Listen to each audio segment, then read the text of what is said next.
Hello and welcome to another episode of the Beer Parlour Beer Reviews. My name is Jordan Grace and today we're going to be trying Barking Squirrel Lager. This beer comes from Brampton, Ontario, from Hop City Brewing. I looked into this beer a little bit and I discovered that Hop City is a subsidiary of Moosehead that brews a pretty substandard macro lager. I mean, that shouldn't influence me too much because I think that their intent was to brew pretty quality craft beer here, but I mean, that's just something to keep in mind. Alright, first of all, the can looks pretty cool. It's got a nice little graphic on it there, and it just tells you a little bit about it on the back. It says, at Hop City Brewing Company, our brewmasters not only craft beer with style, but with serious attitude. The subtle hop aroma and flavor of our freshly brewed amber nectar is perfectly balanced by roasty, toasty caramel malts. I have read a couple of reviews of this beer, and most of them seem to be quite concerned with the fact that there wasn't a big hop presence in the beer. But like it says on the back and on the front, it is a lager, and an amber lager at that. I mean, it's not going to have a huge hop presence.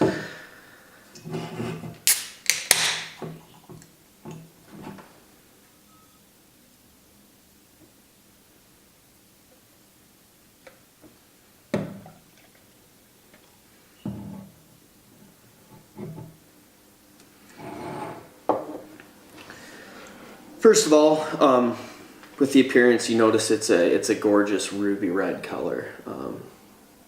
Really standard looking amber. Beautiful beer though. You know, not too much carbonation on here, like a finger and a half, and I kind of gave her a little bit at the end.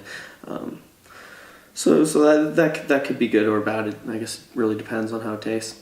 Let's go in for a smell first.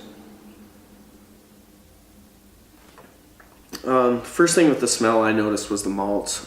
There is a bit of that hop bitterness there as well, but I really smell the caramel, like it noted on the back of the can. Real caramel sort of smells there. Alright, I think it's time now that we go in for a taste.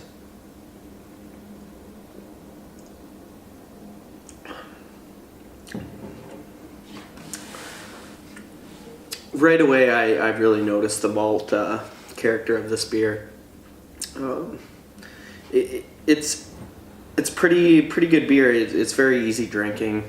I've noticed the carbonation left pretty fast. There's not a lot of that happening here. That probably lends to that characteristic of it.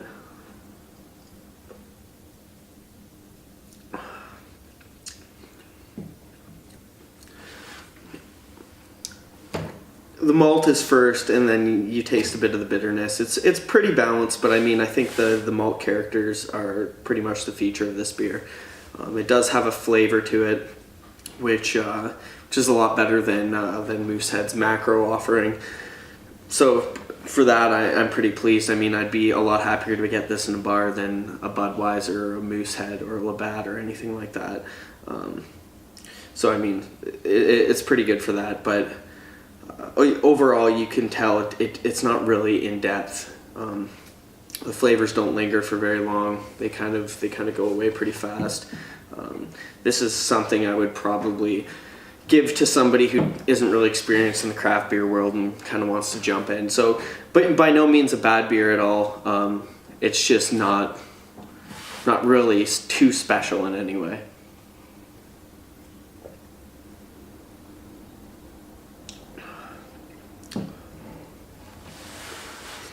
Alright, well, I think I'll give this beer a fair chance and let it warm up a couple degrees, see if it advances some of the taste properties here, see if I might like it a little bit better then.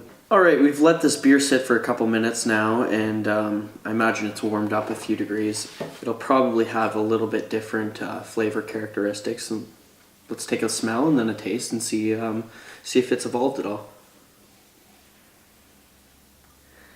I mean, even initially the smell is pretty minimal, so I haven't really noticed that much advancement. It's pretty much exactly how it is. I smell a bit of malt, I smell a little tiny bit of hop, but mostly just the caramel malt. Pretty unoffending. It smells good. I'll go in for a taste now.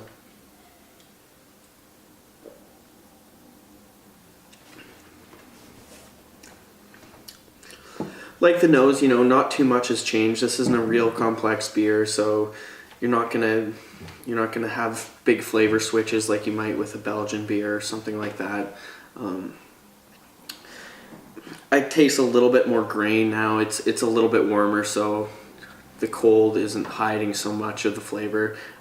It is a little bit more complex, but once again, this isn't a real complex beer, so not too much to be expected here.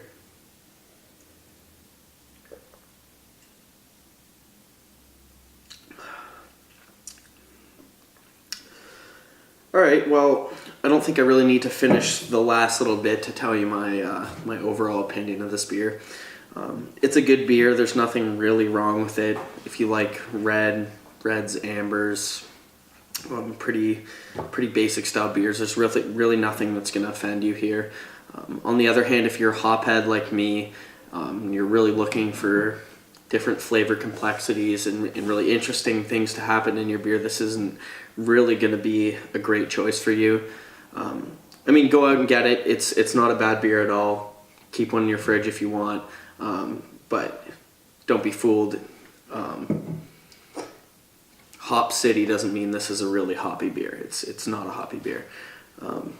So, mediocre beer. I would likely not purchase this again. I wouldn't be sad to drink it at a friend's house, but with all the quality offerings that you can get in Canada and at the LCBO, even in Ontario, this wouldn't be high on my hit list.